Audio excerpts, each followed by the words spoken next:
Good afternoon, everybody. DMGeezerjim here. Going to continue on with our series on DMing. Kind of wanted to continue on, finish up a little bit more on the session zero stuff. The last episode we were talking more about strategic, holistic, if you will, examples of stuff. Spent a lot of time talking about player safety, player consent, which is a very important thing. I wanted to do a little bit shorter of a run this time and kind of go over a checklist. We talked a lot about how to do it. Didn't really talk about what. So I was going to pull up one of my examples of rules that we talked about, and to kind of go into a little bit more depth on that. This is a little bit more of a podcast type of thing. No need for visuals on this one, so feel free to turn off and just listen if you want. Yeah, so rules, let's break it down real quick again. Session zero, you want to talk about player safety consent. You want to talk about game rules, mechanic rules. What rules are we using? Are we homebrewing? Anything like that? You want to talk about logistics. Where are we playing? What systems are we using? Software access and that kind of thing. And obviously, you want to talk about your adventure. What are we playing? What campaign are we playing? What setting are we going to use? So we want to get into a little bit more detail on what goes into it. Yeah, I talked a lot, and there's a lot, but there wasn't. I walked away from this like, let me give you a little bit more stuff. So when we're talking rules, what are we talking? In addition to just how are we rolling the dice? Are we using 5th edition, 1st edition, 2nd edition? A couple quick examples that pop up. Loot. Loot is something that will pop up right off the bat. How are you handling loot as a dungeon master? Are you going to hand out the loot to each player? You get this, and this one is for you? Or is that something that you drop it in a big pile and your party sorts out? There is no right or wrong answer for that, but it's definitely something that needs to be established early, and that's something that's going to require your player input. That's not a tell, that's an ask. How do you guys want me to do loot?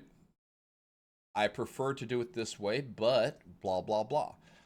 It can be the range of, yeah, you guys find the dragon horde and you guys spend a week fighting over it, or this sword is for you, Mr. Fighter, this wand is for you, Mr. Wizard, this amulet is for you, Mrs. Cleric, and this bow is for you, Mrs. Ranger. I know that's very plain and simple, but you can handle loot that way if you want to.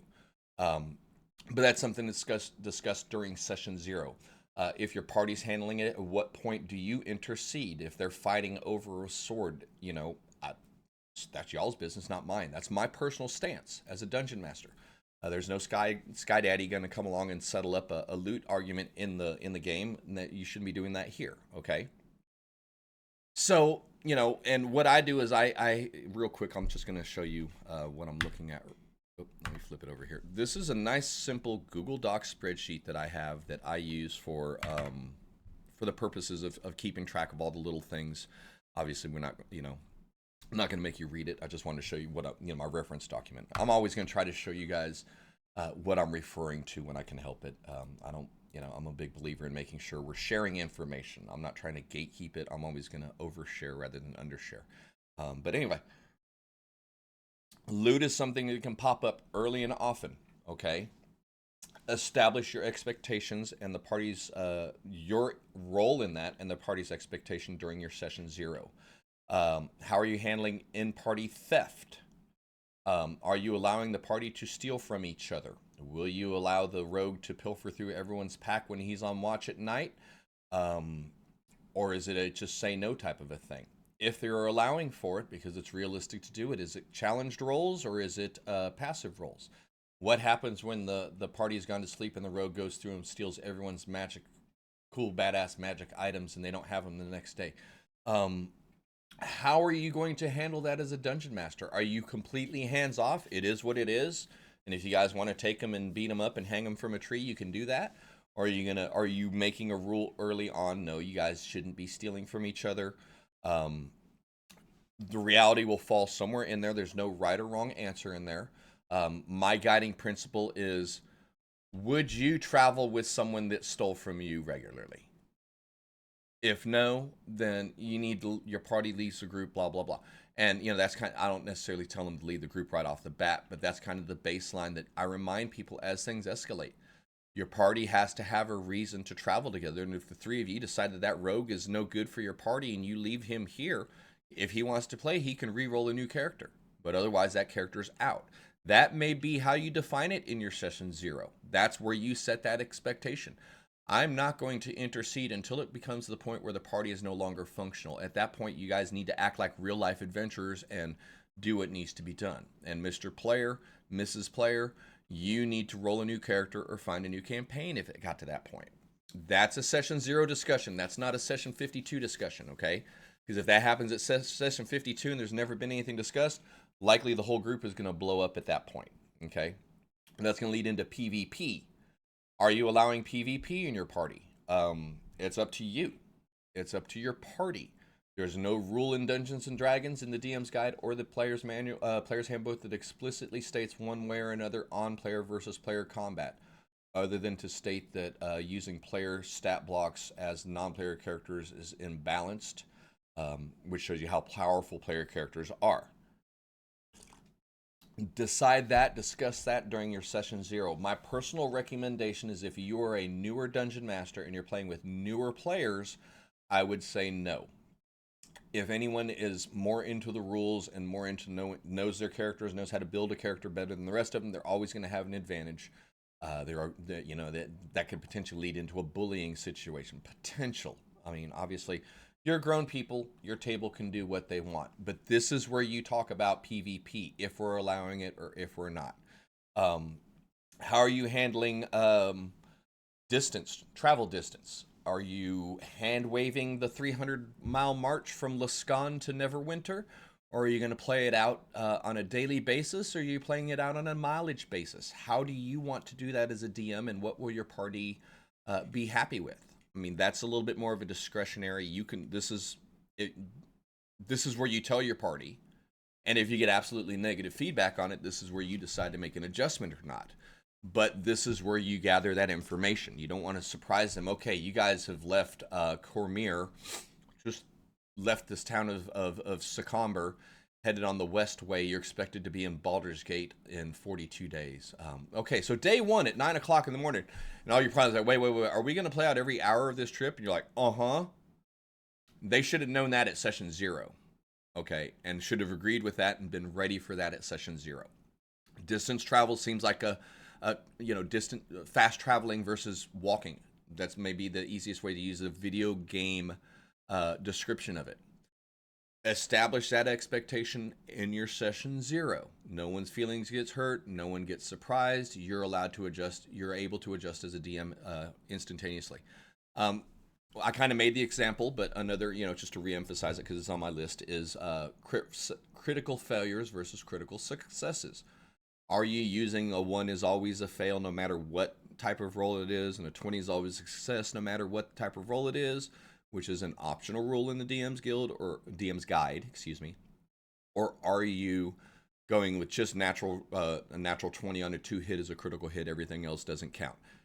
An example of a rule that you need to discuss during your session 0. Now, I have feats on mine. That doesn't apply anymore. Tasha's Cauldron of Everything codified feats as prior to this. The last time I ran a session 0 was pre-Tasha. I've got 4 campaigns that have been going that long, yes. But point being, that can lump into the builds. This is where you sit down with your players as a dungeon master and talk about the super build. Are you okay with the Samurai Bugbear with Sentinel and Polearm Mastery as their feats, who's going to have advantage on and first strike on every attack within 20 feet of it? Well, actually 15 foot, my apology. According to the way those feats build up. Meta builds, meta gaming, not so much meta games, but the super builds. Are you allowing those at your table? Are you okay with that, or you want to discourage your players from doing that and rule as written for, spirit of the game? That's up to you. That in itself is a really deep character building series and concept. Probably I'll talk a little bit more about that in a later part of the series because it's very, very complex interactions that you don't really realize that you allowed at level 3 that really break you at level 12.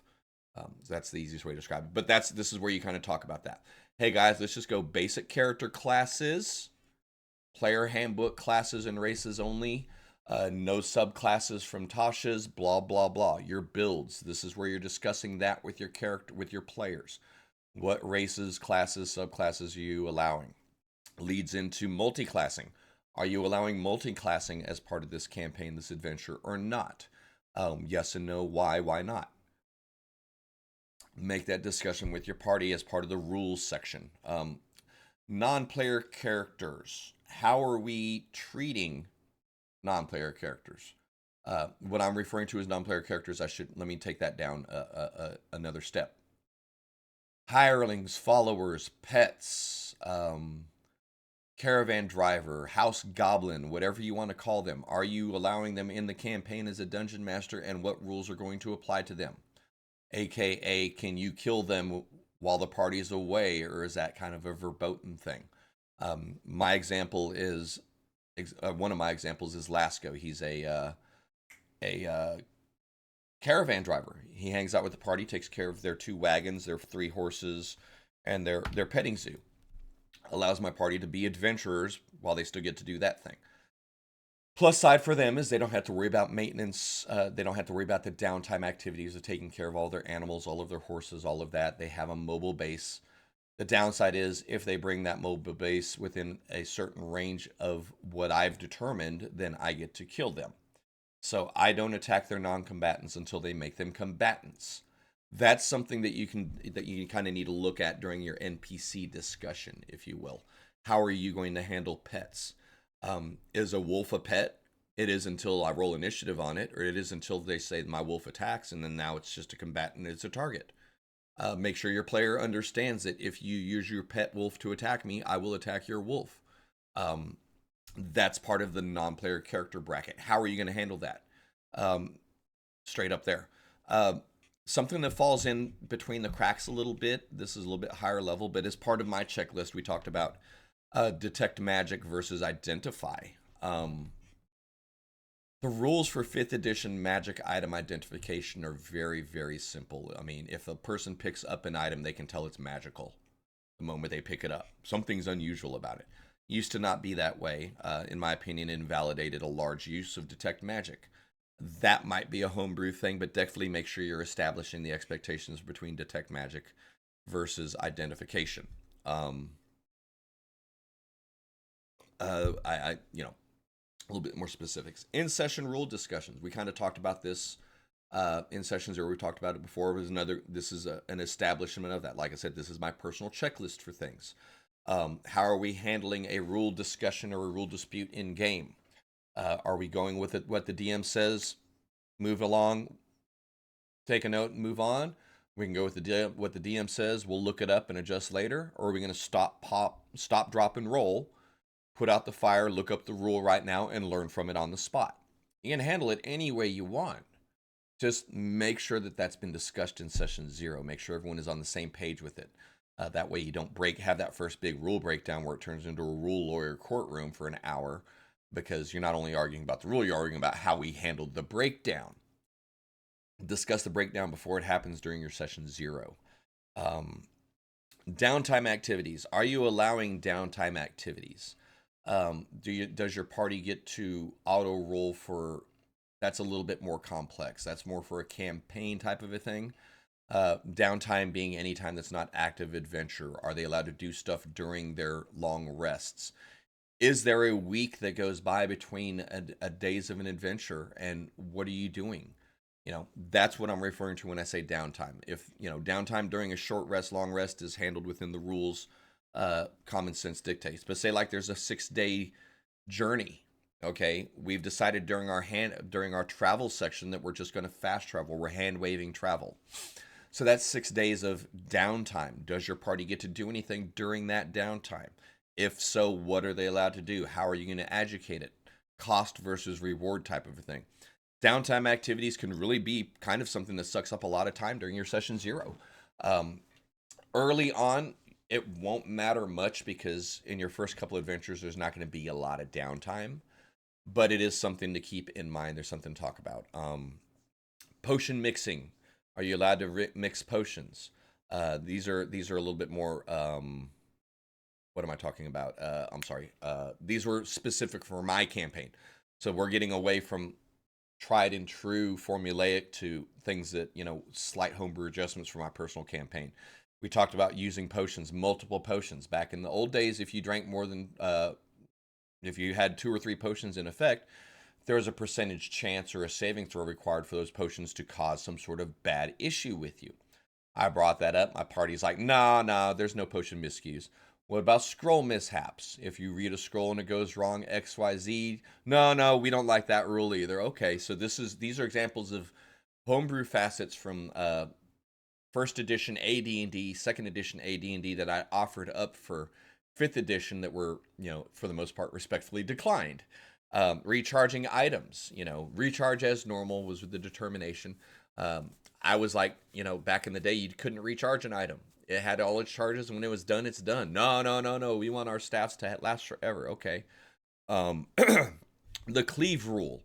I had brought that up for large scale combat when we're doing minion combat. If it's a small scale, can we go through? And I swing for 26 damage, can I apply that to the target next to it? I said that's a DM discretion thing. I'll let you guys know we haven't really kind of used it yet. They're just now getting to the point where they have the power for the cleave rule to pop in. Loot availability, do you guys want to request items versus, and that kind of falls back in with the very first thing we talked about, the need of loot. Do you, as the DM, are you expected to have a writing hand in the loot, making sure that everyone gets something that they can use, or are you going to go with random tables and let the dice fall where they may? That's something you need to establish early for your players. Here's your magic item, and here's your magic armor, and here's your magic armor, and I'll get your magic armor next fight, and I'll get your magic armor the fight after. Is that how you're handling it? Be upfront with your party on their expectations. That kind of goes back more into a player questionnaire type of a thing, which I may do another example on that later.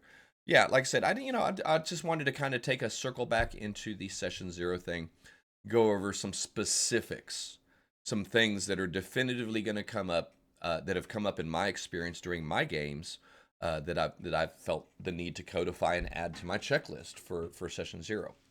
So, really, that's kind of it. Like I said, I didn't want to go too long on it. We could spend a lot of time on every single one of those.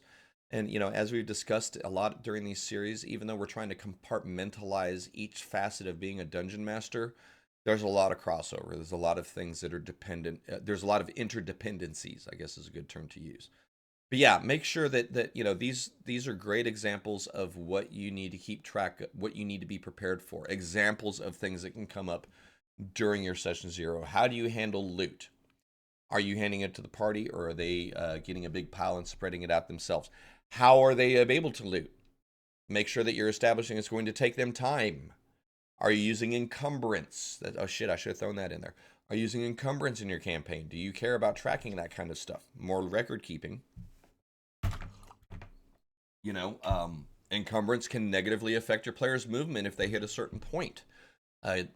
Once they're carrying 20 times their strength, I believe, they're encumbered, and their movement their movement speed is reduced. There are mechanical consequences for using encumbrance. Are you going to use encumbrance in your campaign? Session 0. Logistics, ammunition. Are you tracking ammunition? Are you tracking food? Are you tracking water? Are you tracking torches? Are you tracking flasks of oil? Are you tracking the amount of time that they've cut that piece of rope up and they no longer have 50 feet of rope, but they've only got 15 feet of rope? Or are you hand waving all of that? Pluses and minuses can go on both sides. Not a right or wrong way.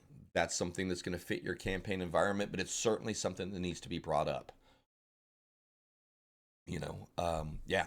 Ammunition is a big thing. Logistics, that kind of thing. Horse feed versus grazing versus, I got summon food and drink. We'll just summon food and drink every day. Okay, well, that's going to be a spell slot every day. Oh, whatever. A warlock will figure it out pretty quick. Time, how are you know, time and travel distances, are you accounting for time? Make sure that you're consistent with your time. Yeah, there's a lot of little things that can pop up that can be part of your session zero. You know, but yeah, like I said, I hopefully I put a little bit more food for thought in your brains. Just wanted to provide a quick checklist of other things that will pop up. Session zero is going to be one of the biggest things to determine um, how smooth your campaign goes. You're going to set expectations early. You're going to set consistent expectations early, I should say. They're only expectations if you're consistent in putting them up. Everyone's going to know what to expect when it comes time for loot. Everyone's going to know what to expect when it comes time to for travel montages versus day in day out travel. Can I make a super build? No. Okay, that's cool. What races are allowed in this world? What can we have pets? Things like that. How are we using detect magic versus identification? Can we PvP? Can we steal from each other? What's going to happen to each other if we steal from each other? Are there a lot of laws in this world? Are we going to be adhering to the rule of law versus the Wild West frontier? What kind of consequences can the players expect for their actions? Things like that. That's a lot of the stuff that will come up in a session zero. Excuse me. That it's kind of hard to nail down till you've done a few. A comprehensive checklist of session zero stuff will be available on my Etsy in the next couple of weeks. Actually, I think I'm going to put together a nice information pack. I've been inspired by doing all the talking. Now we'll go ahead and do a little bit more writing again. But anyway, I digress. Thank you for your time up to this point. Like I said, at the risk of repeating myself, even though it all bears repeating, we're going to go ahead and wrap up this recording. I just wanted to give some quick some bullet points, some tips, some tools, some terms that you need to be ready for, some ideas that you need to be able to present during your session zero. The more bases you can cover, the more information that you can be upfront with and codify. Again, like I said, I've got this nice little spreadsheet over here where I keep track of everything, take little notes on the responses on each of the rules. I do have one of these for each of my campaigns, I think, on my spreadsheet. Oops. Waterdeep, same thing. Campaign rules. Oh, I didn't do one for Waterdeep. A copy paste. It was the same group from the other one. I think I have one for Avernus though.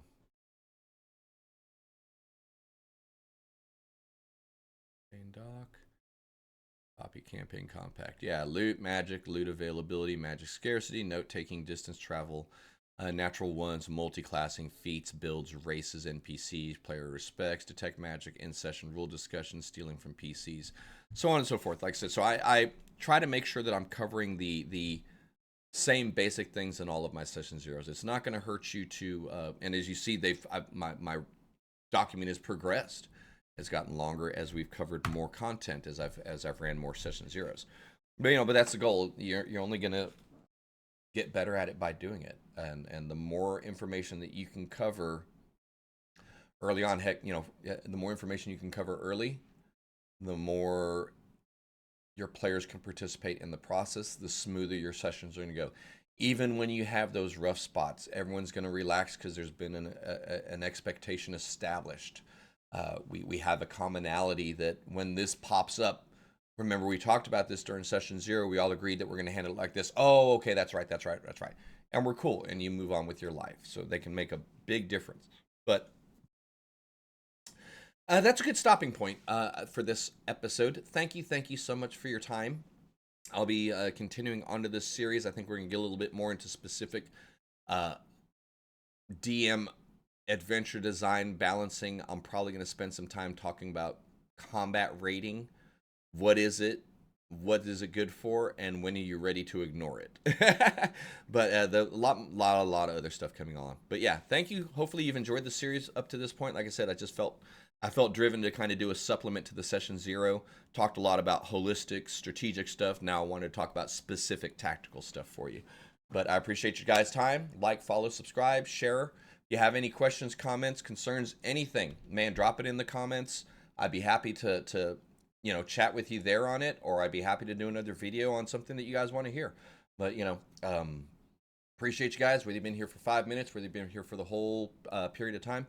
Thank you for sharing your time with me, and we will catch you soon.